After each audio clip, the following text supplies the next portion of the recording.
સુરતના Muskati હોસ્પિટલથી post office રસ્તા ઉપર મેટ્રોના કામકાજના કારણે ત્યાંના વેપારી અને દુકાનદારોને બેરોજગારીનો સામનો કરવો પડી રહ્યો છે.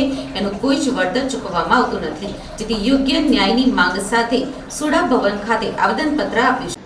સુરતના ટાવર રોડ ઉપર મસ્કતી હોસ્પિટલથી લઈને મેદરપુરા પોસ્ટ ઓફિસ વચ્ચેનો વિસ્તાર માર્ચ 2023થી લગભગ એક વર્ષથી વધુ સમયથી મેટ્રો રેલ પ્રોજેક્ટના કારણે સદંતર બંધ કરી દેવામાં આવ્યો છે.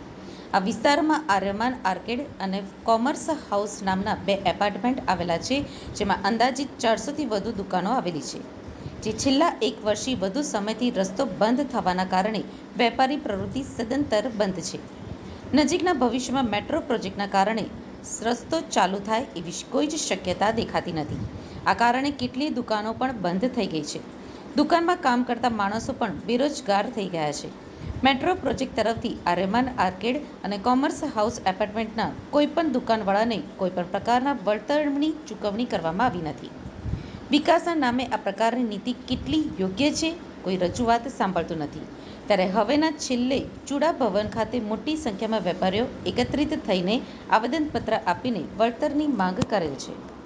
આવેદનપત્ર આપવા આવ્યા છે અને અમારી રજૂઆત કરવા આવ્યા છે.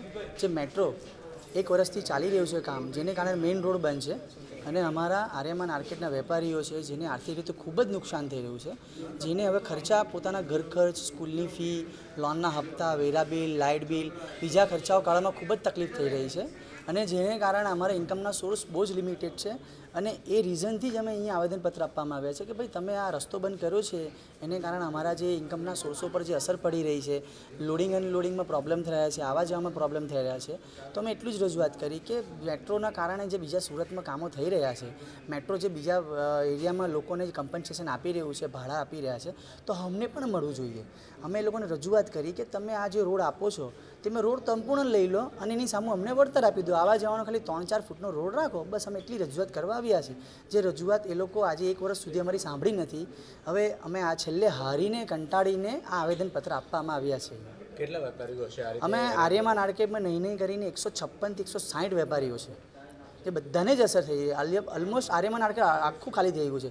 બધા વિસ્થાપિત થઈ ગયા બીજા એરિયામાં, કારણ કે અહીંયાથી ઇન્કમ જ નથી. અમારે આવવા જવામાં તકલીફ થાય છે, લોડિંગ અને ખૂબ જ ઇસ્યુ થાય છે. શું અહીંયા અધિકારીને સોડા મળે? શું તેમનું કહેવું શું છે?